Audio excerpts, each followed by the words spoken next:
Mixie എടുക്കും. എന്നാ ഞാൻ വാഷിംഗ് മെഷീൻ എടുക്കും. എങ്കിൽ ഞാൻ ഈ കുക്കർ എടുക്കും.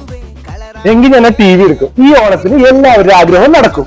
അതെ, കേശ് ഹോം അപ്ലയൻസസിൽ ഓണം ഓഫർ തുടങ്ങിയിരിക്കുന്നു. കർഷകരെ ആദരിച്ചും കാർഷിക പ്രശ്നങ്ങൾ ചർച്ച ചെയ്തും വീണ്ടും ഒരു കർഷക ദിനാഘോഷം.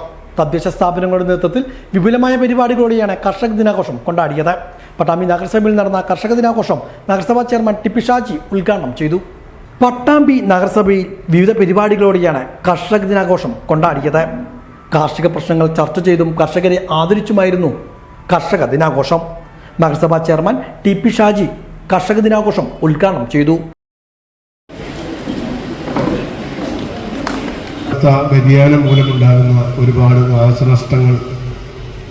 രണ്ടാമത്തെ കാര്യം, വന്യമൃഗങ്ങൾ അവരുടെ അക്രമം മൂലം പല പ്രദേശങ്ങളിലും ഒരുപാട് നഷ്ടങ്ങളും പ്രശ്നങ്ങളും പ്രയാസങ്ങളും സംഭവിച്ചിട്ടുണ്ട്.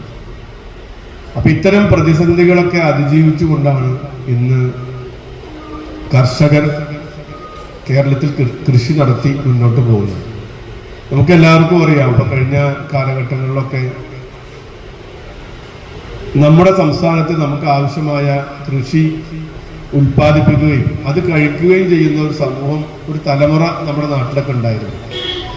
എന്നാൽ പുതിയ തലമുറ കടന്നു വരുമ്പോൾ ഒരു ഉപഭോക്തൃ സംസ്ഥാനമായി മാറി. അതായത് മറ്റുള്ള പല സംസ്ഥാനങ്ങളെയും ഭക്ഷ്യവസ്തുക്കൾക്ക് വേണ്ടി ആശ്രയിക്കുന്ന ഒരു രീതിയിലേക്ക് നമ്മൾ എത്തിയപ്പോൾ നമ്മുടെ സംസ്ഥാനത്ത് വ്യാപകമായ രീതിയിലുള്ള ജീവിതശൈലി രോഗങ്ങളൊക്കെ നമ്മുടെ നാട്ടിലുണ്ടായി.